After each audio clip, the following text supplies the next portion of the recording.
Good afternoon, everyone. My name is Emily Bolick, and I serve as the professional support staff of the Office of Diversity, Equity, and Inclusion. On behalf of Dr. Charles Lepper and Grand Rapids Community College and the Office of Diversity, Equity, and Inclusion, we extend a warm welcome to you all. I am beyond excited to have you all join us today, both in person and via online, for our second talk in this year's Diversity Lecture Series. I have a few housekeeping items, and then we will begin with the program. At the conclusion of the speaker's presentation, there will be time for our audience to ask questions. If our online viewers have a question, there will be a QR code provided with a Slido link to submit your question.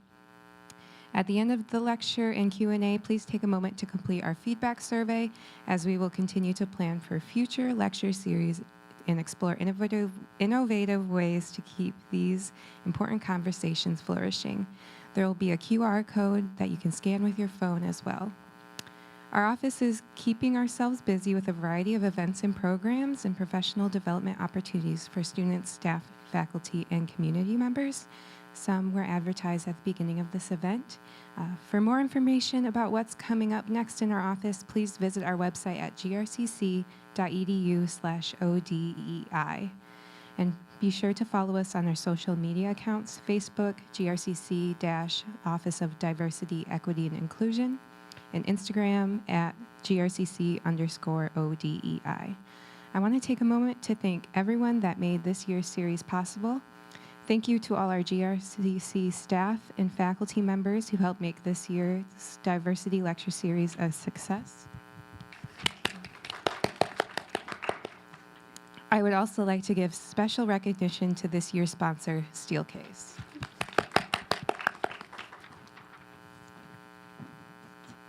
And that concludes all of my housekeeping items. So next I will invite up Alondra Lopez to speak about this year's focus on belonging.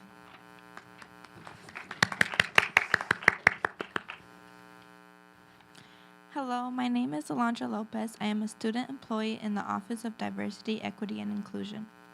GRCC's theme in belonging and embracing each student, staff, faculty, persons as a unified community in a recent online publication created a sense of belonging crucial when learning online, with author Cecilia Buchanan wrote, "Creating learning environments that foster a sense of belonging for students is a top priority among higher education institutions. While on campus, learners may have innate opportunities to become involved with the campus community and a clearer path to sense of belonging. Online learners may experience additional barriers that prevent them from making meaningful connections. We aim to continue building a sense of belonging for our GRCC and anyone who interfaces with our community. Our institutional working definition of sense of belonging states, GRCC defines a sense of belonging as feeling valued, heard, secured, welcomed, and included within our campus community. Belonging is a process developed by everyday interactions conveying acceptance, respect, dignity, and support. Diversity, equity, inclusion, and a culture of belonging are fundamental to our growth and process as individuals. And as an institution, GRCC recognizes that human and cultural diversity provides students with growth opportunities and lifelong skills to live and work in a multicultural world. The goal of this year's Diversity Lecture Series tied around belonging is to spark conversations that will continue inside the classroom and other academic spaces. We ask each speaker to draw connections to their own sense of belonging, creating belongings for others, and how it all ties into their work for their respective fields. This conversation and workshops will create resources and content for classroom utilization, community building, and further dialogue on campus. Now, Jamila Hardley will introduce today's speaker.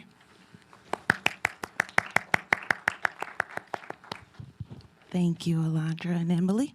How's everybody doing today? Good, good. I always got to do a check-in on my people. So I get the pleasure an honor to introduce today's speaker.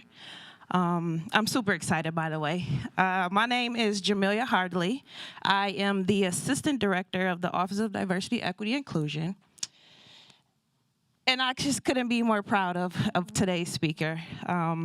Delia Fernández-Jones is an associate professor of history at Michigan State University. She is a core faculty member of the Chicano Latino Studies Program and the director of the Women of Color Initiatives. She was born and raised in Grand Rapids, Michigan, among a large, tight-knit Mexican and Puerto Rican community. Drawing on her lived experiences as a Latina in Michigan and extensive primary source research, her work centers on Latinx placemaking in the Midwest. She is particularly interested in how this population transformed the places they live in to suit their political, economic, and social needs. She has 2 award-winning articles in Latinos in Michigan. She is also the author of Making the Mexican City, Mexican and Puerto Rican Migration, Placemaking, and Activism in Grand Rapids, Michigan.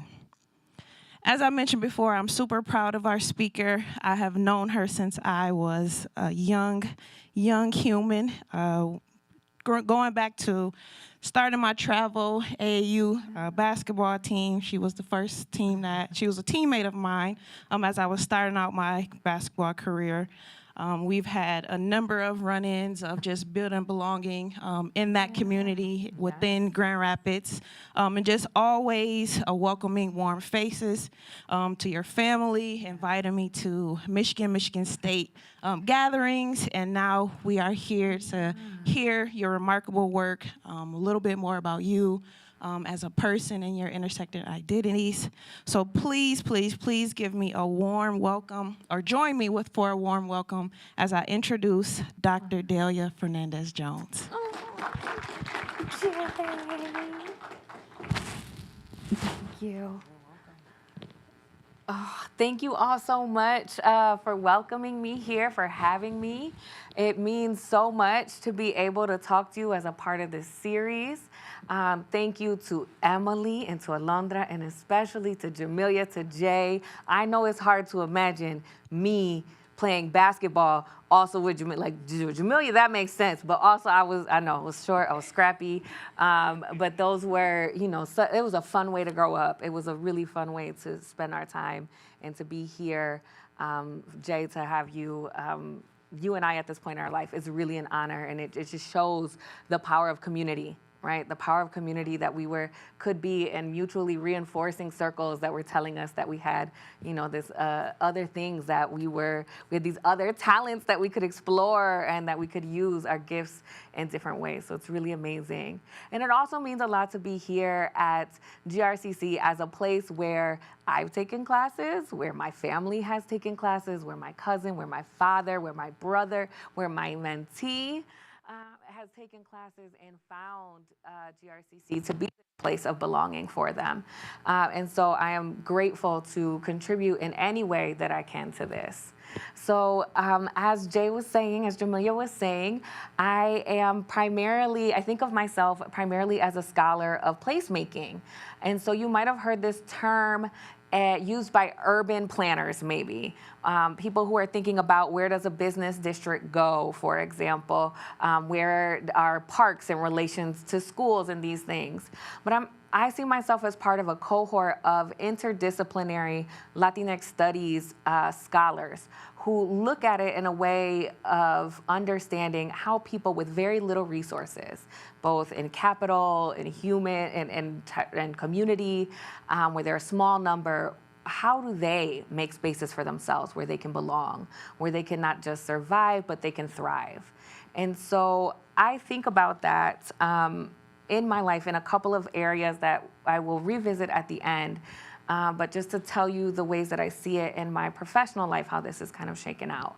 And one is the publication of my book baby here, Making the Mexican City. So this is a book that looks at how Mexicans and Puerto Ricans made a place for themselves in the 20th century in Grand Rapids. In particular, I chronicle how Mexicans and Puerto Ricans came together earlier than other scholars have looked at. Other scholars point to this community formation in the 1970s as a part of the nationalist movements, as a part of the social movements that are changing the country, that were changing the country. But what I see is that Mexicans and Puerto Ricans who came to Grand Rapids from the 1920s to 1950s formed these relations with each other out of much more human desires to ward off isolation. Right? In a place where there was so few of both groups, they learned that while distinct as they were in terms of ethnic groups, they had things in common. And it really was about, who can I talk to at work? Who can I dance with at the local bar? Who do I date when everybody I migrated here is my cousin, right? And that turns out that Mexicans and Puerto Ricans formed this community together. And then I look at how, based upon those relationships, they do take up the challenge of challenging discrimination and education and jobs and so many different facets of their life in Grand Rapids. And they have to navigate their own Latino relationships among Latinos that deal with class and race and ethnicity and all of these things. But it's with the relationships that they built, with help from Black and white allies, that they're able to make substantive change in Grand Rapids. And I also look at this as belonging in my role as the director of the Women of Color initiatives, which is something that started on MSU's campus in 2016 as a way to make space for women of color, because academia was not made for women of color. It was not made for really anybody outside of elite white folks and white men in particular, right? So how do women of color who are now in academia in more numbers than they had ever been before navigate these spaces?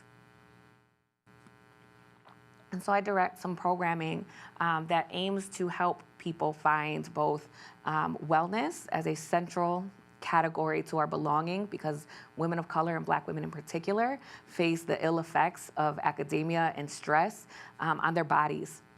They face them in a number of ways. So we look at wellness conceived broadly. We try to give particular support to graduate students who are in a particular position marginalized within academia. And then, of course, our artist in residency program, because we believe the arts is one of these ways that we get to understand ourselves and our role in this Research One university outside of our productivity. And that some arts honor our wholeness, our belonging. And so we focus on those areas there. And then lastly, through Chicano Latino Studies, this is our 25th anniversary logo that we're so proud of. We're an ethnic studies program at Michigan State, but I've kind of taken my role within the program outside of just work. I work with students, I help them connect to the minor, help them see how ethnic studies plays a role in their personal lives and their professional lives, but also how the university can better engage communities, Latinx communities, and especially how we can all work to transform the narrative, the dominant narrative of Michigan, to one that does not include people of color, does not include Latinos, to one that includes them, and to see that they bring value and their stories are central to the development of the state.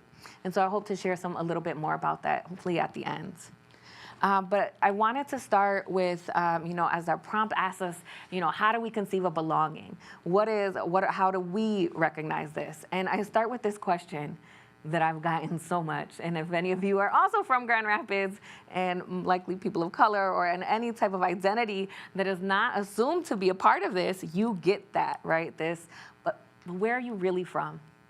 And for me growing up, that question was, so where are you from? I'm from Grand Rapids.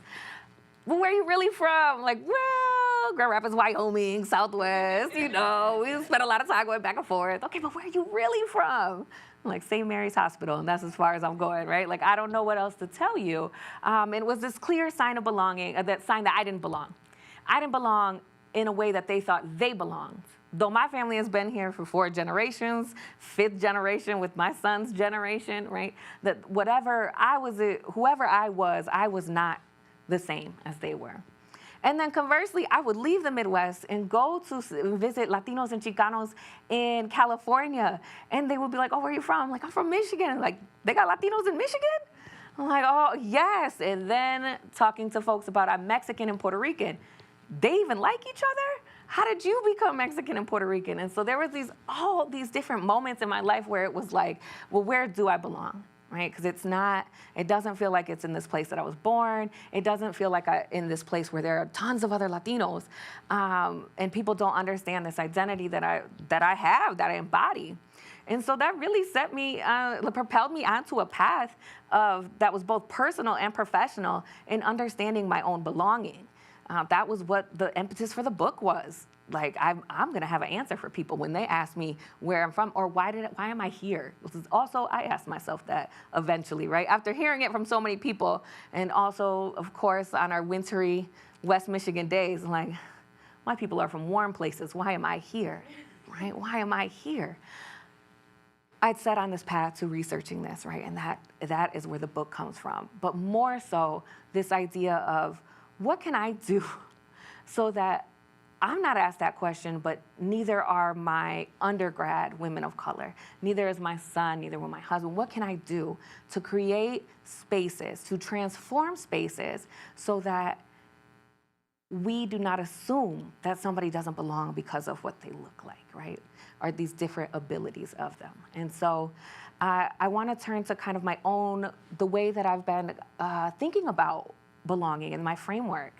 And I'm invoking Black feminism in this period, and so, to think about this. And so, I'm taking this statement here. If Black women were free, it would mean that everyone else would have to be free, since our freedom would necessitate the destruction of all the systems of oppression. Right? And this is from the Combahee River Collective for the late 1970s. So the Combahee River Collective were a group of Black queer women who did not find a place for themselves in the nationalist movements that were happening, nor the feminist movement, right? And they come on the heels of other queer women of color who are working in the same vein, that when they took their problems that they faced on their unique identities, the intersection of their identities, to Black power movement spaces, they said, well, that is a women's issue. That is a queer issue. And when they went to white feminism and feminist spaces and told them about their issues, well, that is a race issue. That is a queer issue, right? And so that queer women of color, and particularly Black women, defined radical spaces for themselves where all of their identities were honored, right? All of their identities helped to inform the way that they saw the world. So the Combahee River Collective statement was about how they saw the world and their own position within it. And so I think about this statement and thinking about, or what I think about this is that all of the systems of oppression that exist are often interlocking, right? And if you point to the most marginalized person in a space, if you can solve the issues that they face, you will solve everybody else's while you do that. But in playing, which we'll talk about later a little bit, but in playing, well, you're not thinking about me or you're not thinking about me, we start to direct our resources in particular ways. But if we find the intersection of the most marginalized people, right, and figure out how we can make the world better for them, then we make the world better for all of us. And so that's the way that I approach belonging. And so I'm gonna talk a little bit more about the framework that I have, that, Jay so wonderfully asked. I'm like, you know what, this is a good time to write this down in the way that I'm thinking about this. And GRCC has defined a wonderful way of thinking about belonging. And I want to talk about one particular aspect that really resonates me, and it's this idea of knowing that you are welcome. That's what belonging means to me, and it's done in a variety of facets, and I just want to talk about a couple of them. But for the three that I'm thinking of is one, how do I know I belong? It's that there are no challenges to your presence in a space. And also in thinking about how people know they belong, I'm also trying to invoke how do the most marginalized people know they belong in a space. Right? So there's no policing of their presence, there's no challenges to it. They can see themselves in leadership and in representation and policies and their support for unique challenges for those particular people and people like them. And so when I think about challenges to your presence in a space, I think about that question, well, where are you really from? Or what are you doing here? I didn't know you were so-and-so at this place.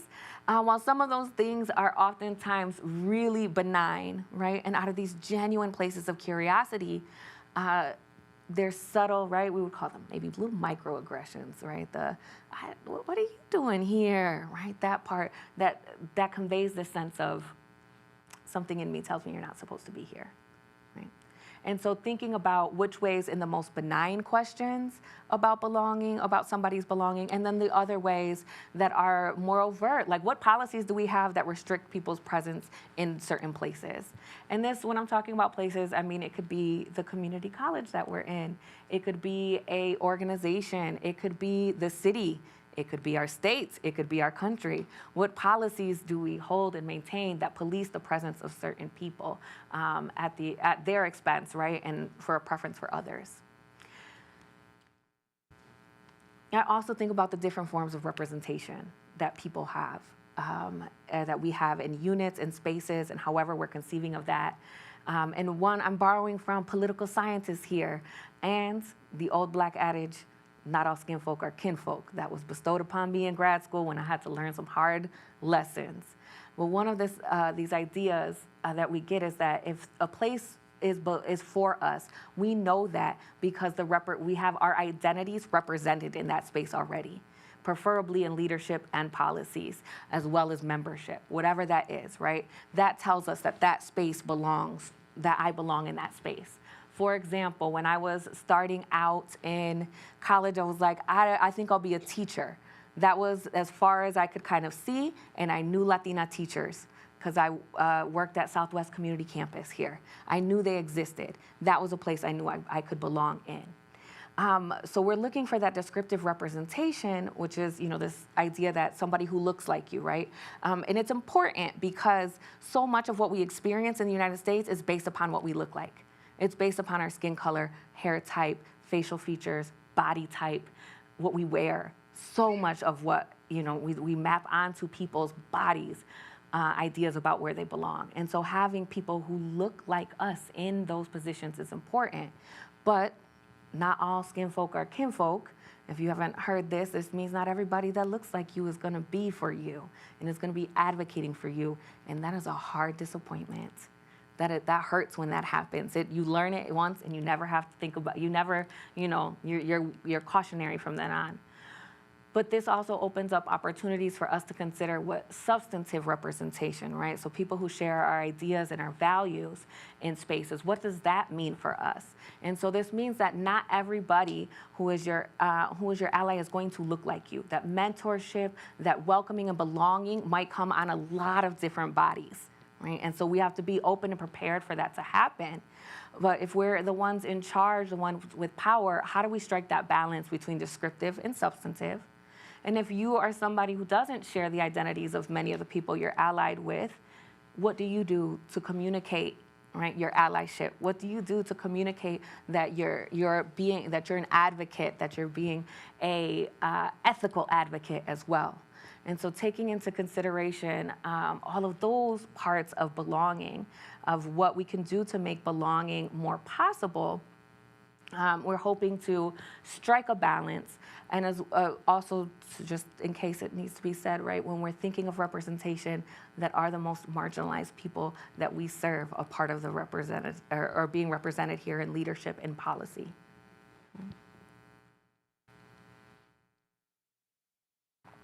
And then lastly, I just want to talk about having support for the challenges, the unique challenges people like you face. So there's this photo it was going around, it was viral maybe a couple years ago. I remember it being during the pandemic when I had a small child. And I looked at that photo of like, is that a playpen at the library? And I thought like, wow, that's huge to me as a parent who was like trapped in the house during the pandemic, wishing there was a place I could go with my child that was safe for us, right?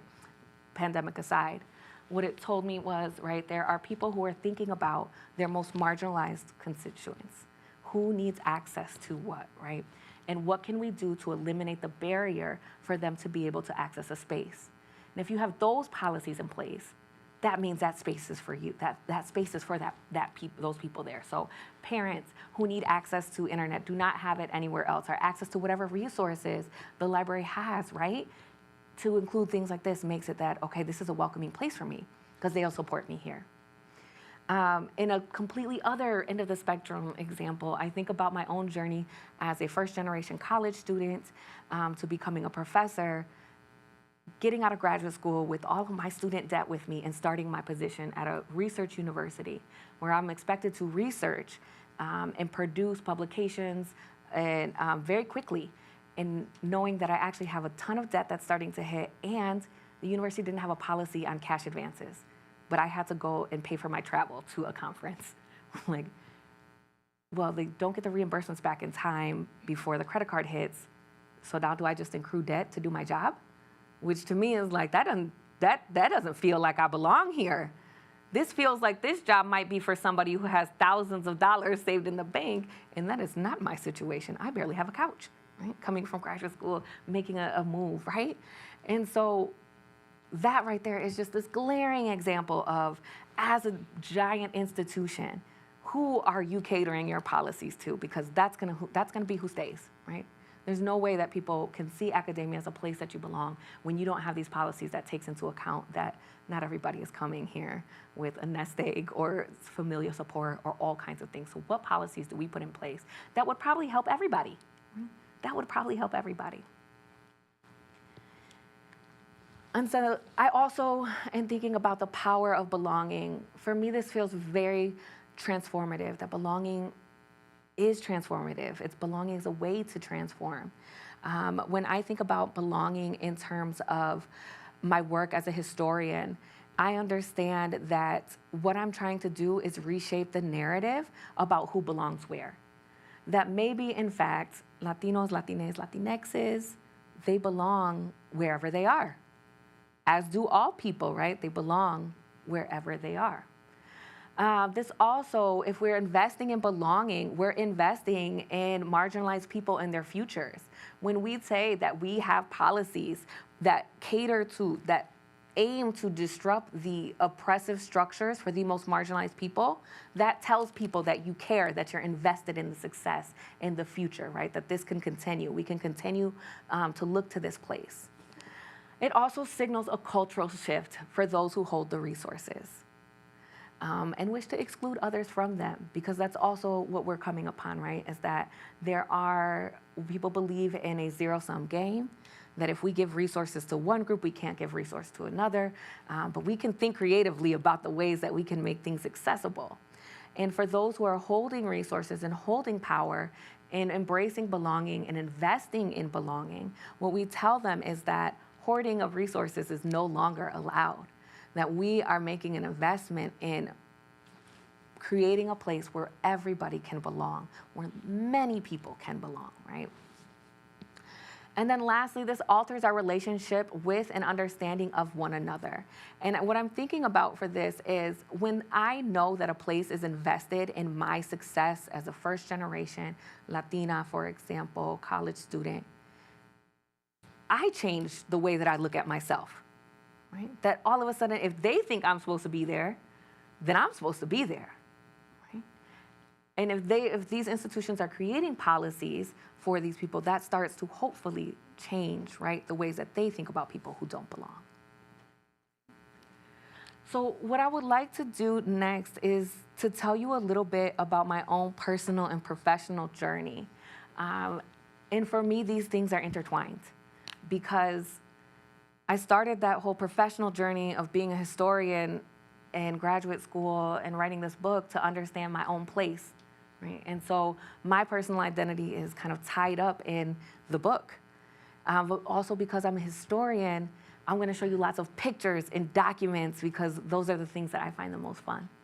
But there are also these ways that while I was going through the archives and the oral storytelling tradition that Latinos have, that I found these ways of knowing that I belonged in the Midwest, in Grand Rapids, in Michigan, in the United States, that I belonged here, right? So I'm gonna start with these. So I have what I call my Puerto Rican side and my Mexican side, or my paternal Puerto Rican side, my maternal Mexican side. Both of these sides of my families were part of a wave of migration and immigration to the Midwest that started in the 1920s into the 1950s.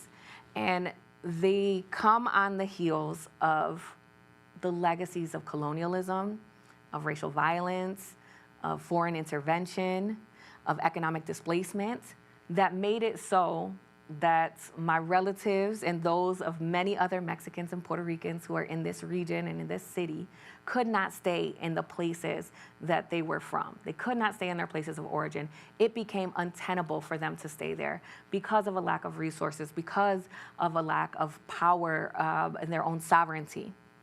And so both Mexicans from Mexico and Texas, or Tejanos from Texas, started to migrate as an alternative way of making a living, right? That migrating was one way you could provide for your family while doing agricultural work. At the same time, in the 1950s, Puerto Ricans, by this time, who had been controlled by the United States for over 50 years at that point, they found themselves, right, displaced, and we're looking at migration and leaving the island as a way of survival and ensuring their futures. So I offer these 2 documents and 2 photos of my family that I found along the journey of doing research on this book. And this first picture down here is my great-grandmother, Maria Hilda, with her children, and my grandmother is in the top, your left corner, my grandmother, Juanita. They migrated, Maria Hilda and her husband and their oldest daughter migrated first from Mexico, then to Texas, and were recruited to do agricultural work on sugar beet fields in Saginaw, Michigan, where at this point, this had been, they were one of many families who were being recruited by Michigan growers to come do temporary agricultural work in the region. But like many other families, my family did not go back. They decided to stay in Saginaw and make their lives there. And it was on those fields that my grandmother, who was born in Saginaw, met my grandfather, Porfirio Murillo Nava. And so he was from Mexico. He was from Zacatecas. And in the 1940s, he migrated along with many other folks who were part of the Bracero program, this state-sponsored migration of Mexican men to come do agricultural work in Michigan for 6-month contracts. This also came on the heels of what we would call banishment or repatriation, where in the 1930s we had forced or coerced anywhere between 500 to 1 million Mexicans out of the country. So in World War II, with the Bracero program, they were looking for Mexican men only in hopes that they didn't stay, right, and make families and bring their families to the United States. But my grandfather, like many other folks, were part of a group of people who migrated without a Bracero contract. Because what Mexican migrants or Mexican folks had learned is that there were people in the United States who were readily going to employ them and pay them with or without a contract. And so my grandfather came to Saginaw to work on fields, and he met my grandmother, who at 16, when she had got married, she had already been out of school by this time for a couple of years. She said what she remembers last in learning school was decimals, but she couldn't get past decimals because she always had to leave for the growing season before that, and so she just kind of stopped there. But she met my Mexican grandfather in hopes that he would take her to Mexico, because as a 16-year-old Mexican-American girl living in Saginaw, who felt as if she did not belong, Mexico, a place she had never been, seemed like this was a good idea for her. He took her to Grand Rapids instead. Right? And that's how that Mexican side gets there, right? Looking for industrial jobs. In the top left corner is my grandfather's stay of deportation, because he did not have documentation when he came to Michigan. And upon realizing that he was working, he was married, they gave him a stay of deportation. He became a citizen. But this was what policy looked like back then, right? Because of the great need for agricultural laborers, we had times where people could very easily change the status of somebody. On this side, I offer a passenger manifest. A plane that was going from Puerto Rico to New York in the 1950s. This is now the major way that people are heading off the island and where people are going mostly to New York. But there was a concerted effort on behalf of the Puerto Rican government as well as the U.S. to send people outside of New York because of the bad stereotypes that were forming about Puerto Ricans at the time. And so once people would get to New York, the migration division would then disperse people and tell them, hey, you can go to, have documents that say you can go to cities in Ohio, Indiana, and Illinois, and Michigan, and California. There are other Puerto Ricans there. And so what we know is that my great uncle, Nicolás Arqueño Escribano, let's see, yeah, right there, listed his place, his residence on this passenger manifest as Lake Odessa, Michigan in 1951. And this was, for me, part of our oral tradition, that my great uncles, my grandfather came first, they worked on the fields, they eventually go to Lake Odessa, and then from Lake Odessa to Grand Rapids. But this was the first time I saw any document that could help show me this.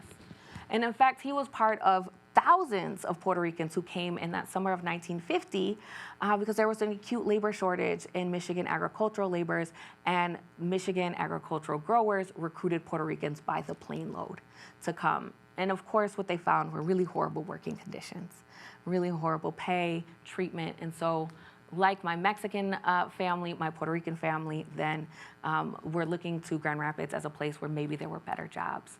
Though they still labored on the fields when they were short on money, during summer breaks. This became a way of survival.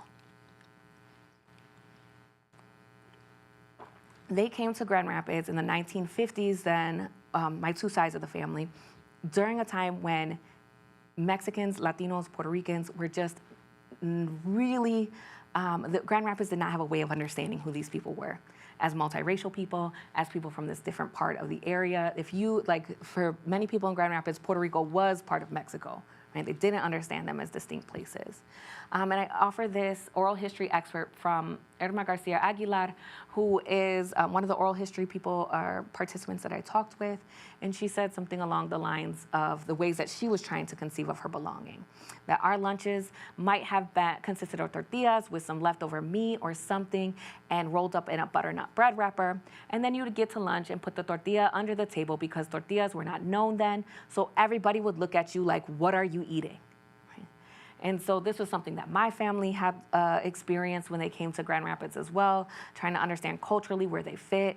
But Irma was clearly trying to relate, right, these two sides of her, that she's still eating tortillas because this is what her family is important to her family, but butternut bread is a brand that we all know that has a local distribution. So she does belong here too because she's got a butternut bread wrapper, right? But they eat bread too. She's trying to show that they belong, right, in these spaces. In addition, I also looked at the religious spaces that people made because this becomes a part of ways that people can make relationships with one another. So I looked at Our Lady of Guadalupe Chapel when the Diocese of Grand Rapids would not let Mexicans worship in the church and force them to worship in the basement. They fundraised to make their own chapel. Right? So sometimes belonging is making your own spaces, especially when you're not afforded entry into the others. I also like to look at leisure because leisure is the way that leisure, joy, these are the things that separate us from the idealized worker-only people that people thought they were contracting here in Grand Rapids. This is what show these other parts of our identities. So I looked at house parties in basements, in living rooms, in dances at the Roma Hall on Wealthy in Division as ways that Mexicans and Puerto Ricans created spaces for themselves. And sometimes these spaces were borrowed from Black folks who had entered into a space who then told Mexican Americans their entry into the space said, okay, this space might also be for us too, right? And understanding the ways that segregation and racism worked in Grand Rapids. I also looked at ways of claiming belonging in public space. And so I liked parades and festivals, especially those that took up downtown Grand Rapids, which is seen as kind of our central to our kind of administrative side of Grand Rapids, where City Hall is, where the county building is, where the Calder, this one very representative piece of Grand Rapids. It's on our logos, it's on our letterheads, all of these things. So when Mexicans and Puerto Ricans took those spaces over for parades, this ephemeral belonging that they had, that they were there for that weekend, that space was Mexican and Puerto Rican space. That space was welcoming to them. I also looked at the ways that they challenged the discrimination that they faced through building their own spaces. So I look at the Latin American Council for Western Michigan, a grassroots organization that was created to really address the issue that there were no people or services that were aimed at Latinos. And so how do you belong in a space? How can you actually literally belong in a space if you don't have access to the benefits you're entitled to as a resident, including unemployment or welfare or assistance with school, all of these other things. And so when it was determined that almost one half of Latin Americans or Latino students were not going to graduate, in other years it had been higher, up to 67%, the Latin American Council created its own programming. They created tutoring, they created English language classes, they created a library, a cultural library, when as families demanded biliterate and bicultural education, and the district wouldn't give that to them, they provided those resources themselves, including making their own state-funded, community-controlled school. I also looked at what happened with job discrimination, and that headline, the city job policy found not fully unbiased. If that doesn't make quite sense to you, because there's a double negative in there, the press was having a hard time saying that the city's job policy was biased, right? And so this was something that Black and Latino people in Grand Rapids knew very well. There's so few of them in these particular city departments. And so they tried a number of ways to make a space for themselves with their, including a lawsuit. When Pablo Martinez, our city's first and I think only Latino fire inspector, when he tried to get into the fire department, he was rejected on a couple of occasions when he had a veteran's record, did well in school, and James Ragsdale, an African-American man who had taken classes here at GRCC and was working towards a degree, could not get into the fire department. They sued together with the help of white allies to make policies change. And so I returned back to my family, to my parents, because that's kind of where I situate my, more directly my own history. That my dad, where is he at? In the front right there. And my mom were kids who grew up on Granville Avenue on different sides, but they went to the dances at the Roma Hall with their family. They went to the Latin American Council's tutoring, to the teen center. My mother's father helped to found the Latin American Council. They knew these spaces. They grew up with spaces of belonging for them. They knew that they had people who were advocating for them. So they developed these strong and proud Mexican and Puerto Rican identities that understood Grand Rapids to be home, and that's where I was raised in. And this oral storytelling tradition of remembering when Pablo Martinez, right, was starting this fight, and when Pablo Martinez, the first Latino firefighter, right, all of these things became part of my own understanding of what it takes to belong in Grand Rapids. But my parents, though they did graduate high school, they did it with my sister, who was born their senior year of high school at Central High School, not where it used to be, right around this neighborhood, right? They were part of this last generation of people who could get a job that was stable without a college education. But this also meant that they were in places where they were the only Latino or the only person of color, or there was only one other with them. And so my dad started at GE Cablevision, which is now Comcast or Xfinity, 43 years ago. He's still there, but he's retiring next month. And we are thrilled, right? Thrilled. My parents ended up with 2 children by the time they were 19. My brother was born. And for my mom, who told me later on in life that GRCC had extended a scholarship to her, but she was pregnant and having a baby. And for her, the gender roles in her family and our culture had dictated you're either a mother or a student. You're not both. You can't do both. Right? So she forego that opportunity to work, to provide. So they both were able to find jobs that they stayed at for long periods of time. Of course, my dad for much longer at his. They're still married, 43 years. But the ways that they did it involved a ton of support, a ton of places that told them that they belonged, that their families belonged. and I show you pictures of my family, because we cannot resist a group photo. My mom was one of 7. My dad was one of 10. This meant that we had family literally everywhere, right? And we spent a lot of our time off of Granville and Franklin at St. Joseph the Worker Parish, this parish that became the de facto Latino church, and across the street at my grandmother's house on Franklin, surrounded by family and friends with this rich commitment to education.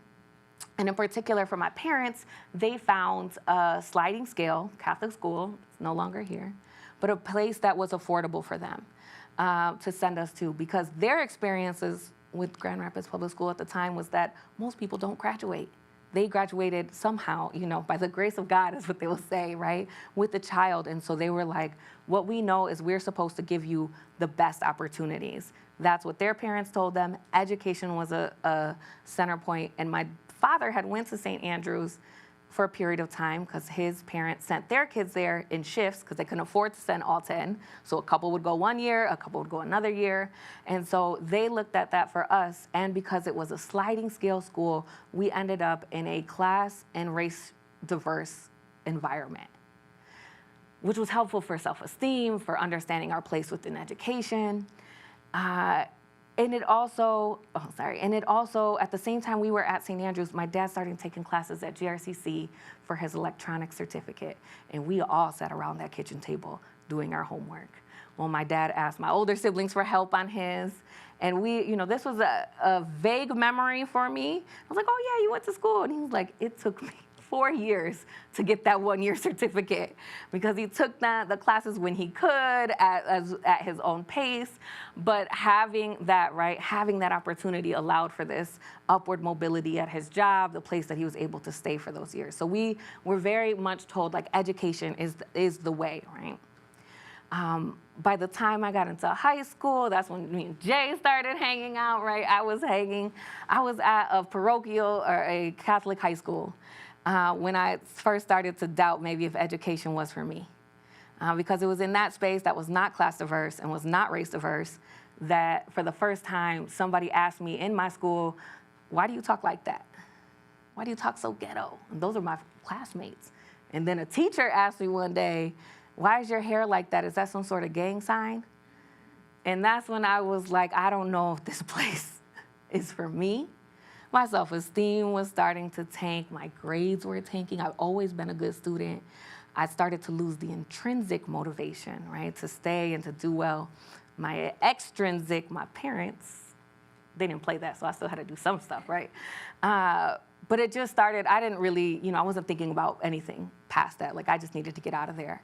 And thankfully, my parents listened to me, which was really hard, because what they knew was the mission they were given from their parents was to give them better opportunities than we could give you. And the best opportunity was education, and this was the best education. Or so we were told, right? This is the best education. And so they had to deviate from the plan and trust me when I said, I don't think I can go back there. Please don't make me go back there. And they didn't. We ended up at a public school in Wyoming that was more class diverse, a little bit more race diverse, where nobody asked me where I was from. Nobody asked why I talked like that. It was more comfortable. My self-esteem rose. I was doing wonderfully in class. It was a good experience. It worked out for many, in so many ways. But in retrospect, there was still so many things about education that didn't quite make sense.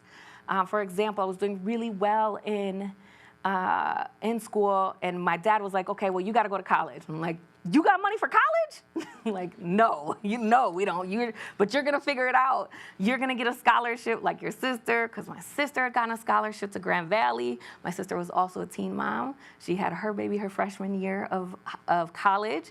So that's my little munchkin. My firstborn nephew. We all helped. We all pitched in, and my sister graduated and has gone on to many degrees. But my dad was like, you're going to do that too. I'm like, well, how, where, what, do we know who to ask?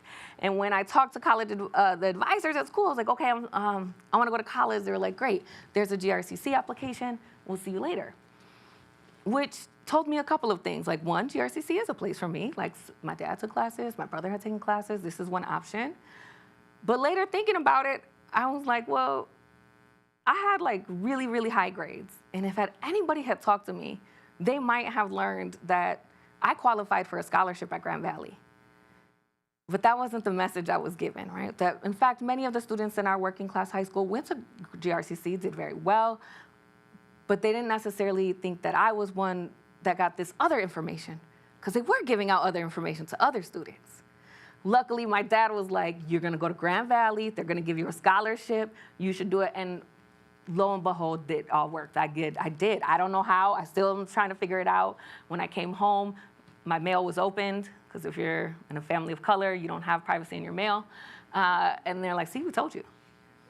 We told you. So I went to Grand Valley and started to learn about how to make a place for myself.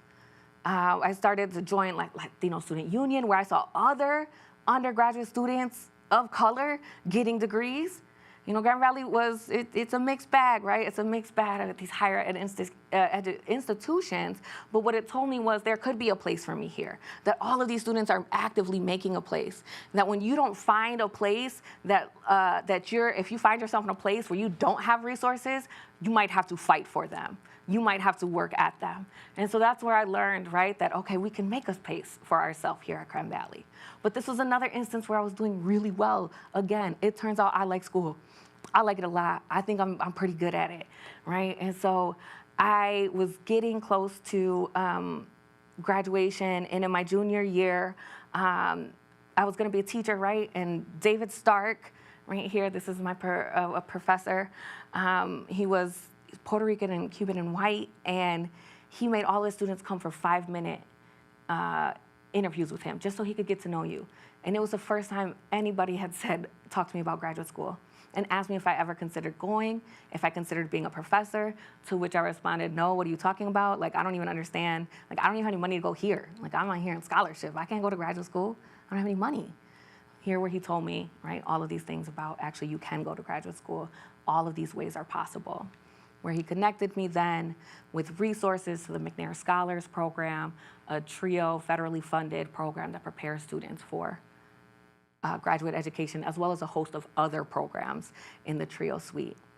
I met Dolly Lutz, who was our director, that's us at graduation, and me signing my book for her, which was this full circle moment because she took a cohort of working class college first generation students and taught us about we took Toastmaster classes to give presentations. She taught us, we had tutoring. We did basically, I think, group counseling. Dolly was a trained counselor, and every time we'd leave, like, dang, she got us again. We would talk about what we were scared of. We were talking about leaving home. She had us doing yoga and talking about self-care when we were a community of kids who never saw our parents rest. Rest was a luxury that so many of us and our families did not engage in, where she started talking to us about that so many years before it was a hashtag, before it was trending, before it meant other things, right? It meant taking care of yourself, and she was trying to give us tools for that. So Dolly made a space for us. David Stark, my mentor, who helped me to do research, he's passed away recently, just a couple weeks ago. And so I think about in belonging, what it takes. It's just one person, right? It's one person to tell you that it's possible, and then the fight then, right? The resources that you need to fight, because we need the resources. Like, we can't talk about belonging without talking about resources. Like, we live in this capitalist society together. Resources are important parts of our conversations. Briefly then, I'll just, graduate school and the part of being a professor that was full circle moments to talk with students and help students who are now, my student Brianna Escamilla, who is now getting her PhD from Urbana-Champaign, is writing her dissertation, that you just need that one contact, right? That somebody believes that you belong there to start to change it. And so lastly, I'll just say I've worked a little in, trying to make spaces for women of color, continuing that work with the Women of Color initiatives, our writing retreats, arts programming, just making these efforts so that people know they have a space here. Working with the Michigan History Commission and the Michigan History Center in Lansing to think about what if our state's museums included Latino history? What if our historical marker programs included it? What would it do for the narrative of Latinos who've been here for 100 years and have been overlooked? And then moving forward, and this is a quote, sorry, Jay, so just it's important. Okay. I just want to talk about ways that we can consider how we implement belonging. And I'm bringing this quote from M. Jackie Alexander, who says, and this is about women of color, but this is about solidarity, right? At its core, it's about solidarity. So we are not born women of color, we become women of color. In order to become women of color, we would need to become fluent in each other's histories, to resist and unlearn an impulse to claim first oppression. Most devastating oppression, one-of-a-kind oppression, defying comparison oppression, we would have to unlearn an impulse that allows mythologies about each other to replace knowing about one another. We would need to cultivate a way of knowing in which we direct our social, cultural, psychic, and spiritually marked attention on each other. We cannot afford to cease yearning for each other's company. So as we try to make spaces of belonging, as we try to make spaces for where the most marginalized people have a home, right? Understanding that that is not something that's just gonna come, that we just can't be like, oh, we're gonna be in solidarity, now we're gonna have belonging. That this is a process, that there is work to do, that we need to question, right? We need to self-reflect on how are we communicating that people belong in a space? And what are our questions, even our most benign questions about what people are doing or where they're from, how they indicate to somebody that they don't belong.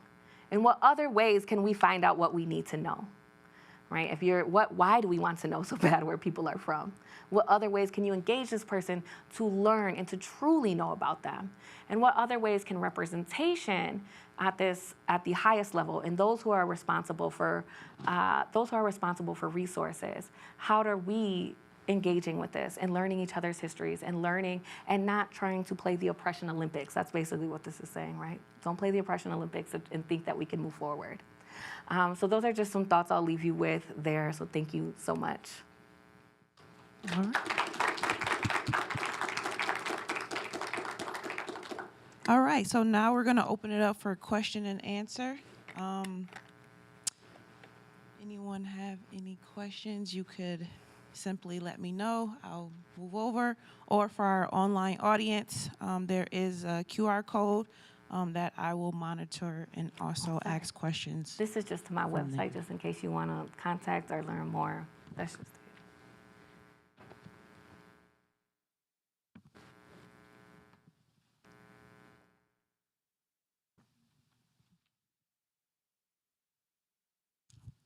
So my question is for you, because I'm really big about growth. So how, what's a recent situation where you created a space to make yourself belong? Because that stood out to me as like creating a space where you belong, because that is the reality. So yeah.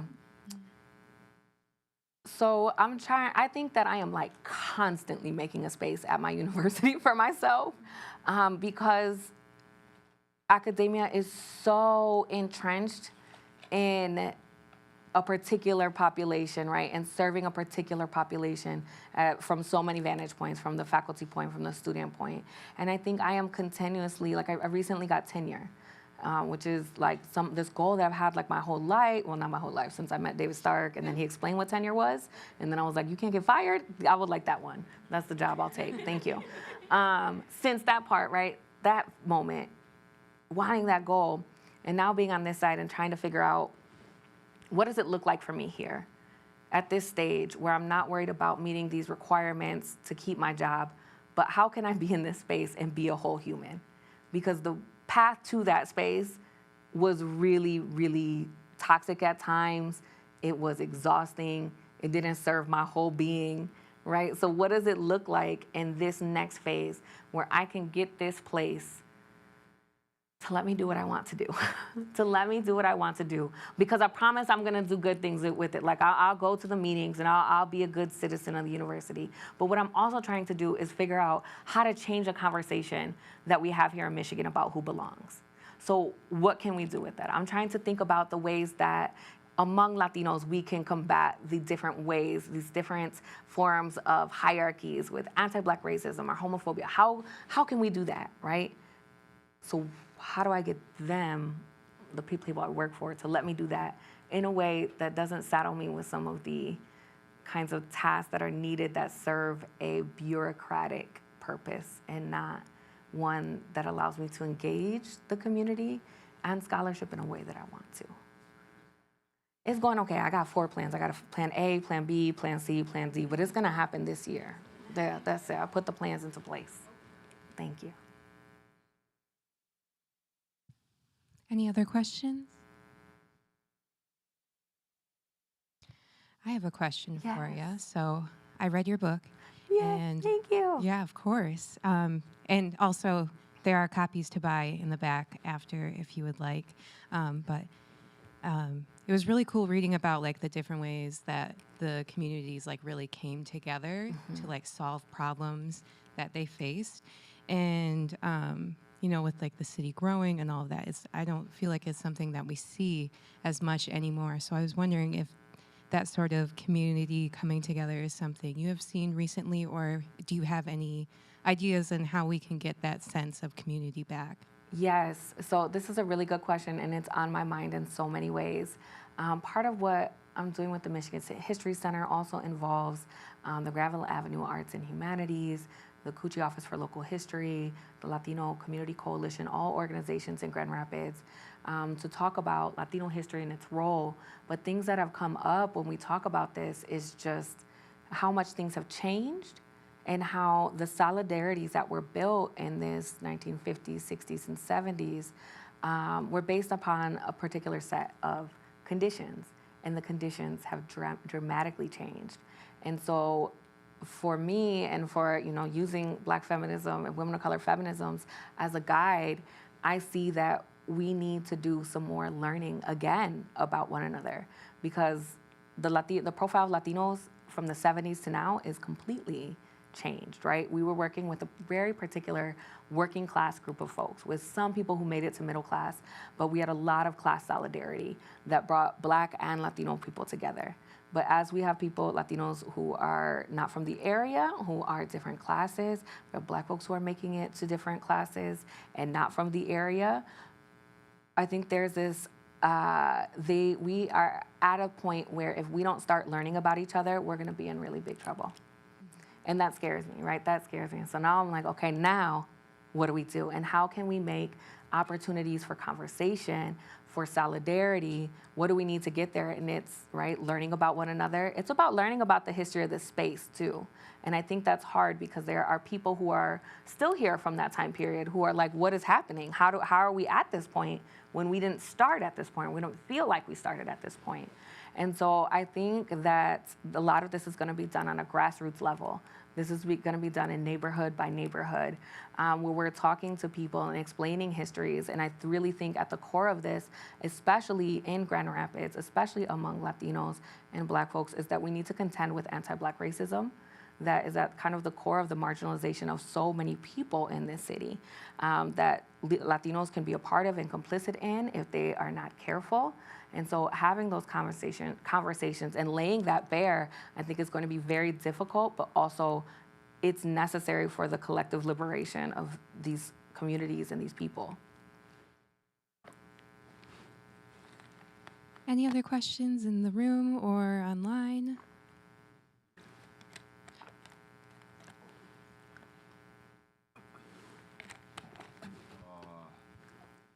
My friend Fernando Mora, do you know him?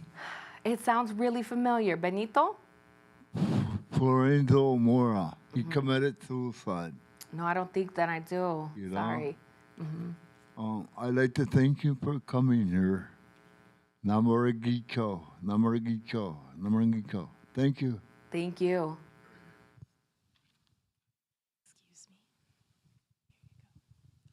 I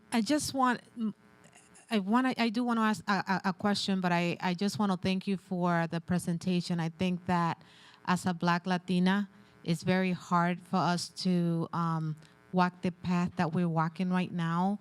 I belong to one organization. It's called C4, Community Collaboration on Climate Change, and I'm also part of the Latina Network, and my daughter's here sitting up front, and she was like, rushing me for me to come over here, so I'm really thankful for that. What recommendation you will give someone that is working, trying to change the footprint of the community and make sure that we bring that solidarity when you're working with African Americans, Latinos, indigenous people as well within the community. What recommendation you will give someone when you're trying to open up, break those barriers to make sure that we move forward and we get the work done in the community? I'm so happy that you asked this question because I teach a graduate course for Latino Studies and History, and we had this conversation yesterday because we read a really great book by Tanya Hernandez called Latino Racial Innocence, and we had a conversation. I'm like, okay, so what do we do? What could this look like for people on the ground? What would you suggest? How could we approach this conversation? Of course, they're like, well, read the book, right? Maybe we can design some programming around this book to make sure that we're having this conversation, especially in Latino, Black, and Indigenous circles. But the other part of it was my students are in English and in history, were like, there are so many ways to engage this topic through the arts. That could be a way that engage people in a way that reading a book might not, right? Even my own family were like, I like your book, but do you have an audio book? I'm like, no, I don't. But, that's a lot of pages, right? So reading a book together is a great idea, but it's not the only idea, right? We have to figure out a way to teach each other histories and to teach each other the ways that, honestly, that white supremacy functions, the intersection of white supremacy and capitalism function, and the ways that those have been, the ways that we have engaged them knowingly or unknowingly. And it's hard because people hurt, you feel a way about it, right? You feel a way about it, but it's necessary, right? So, and also I'm a historian, so my number one thing is like, we need to teach each other histories. We need to learn about the histories of each other's homes. We need to learn about the histories of the places that we're in, about the communities that we're engaging. And my students were also like, there's gotta be music, there's gotta be food, there's gotta be this way that we get to come together outside of the conversation that's direct, but also involves the type of human interaction, right? The human interaction that starts to break down the gut response, right, of shutting down. There's a gut response that's gonna tell us, shut down, I'm not complicit, you can't tell me I am, right? So how can we start to engage that? And so I'm interested, and I feel like I got a couple projects to work on, but it's something that I feel like that can happen and that I would be glad to contribute to. Thank you.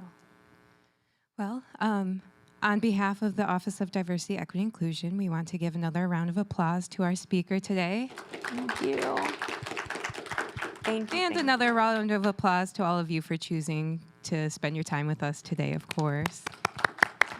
We would like to show our appreciation to our speaker, to express our gratitude and thanks for today's discussion, content, and motivation to keep this conversation going. Thank you. Again, before leaving, please take a moment to submit our feedback form. It's going to be the next slide up here.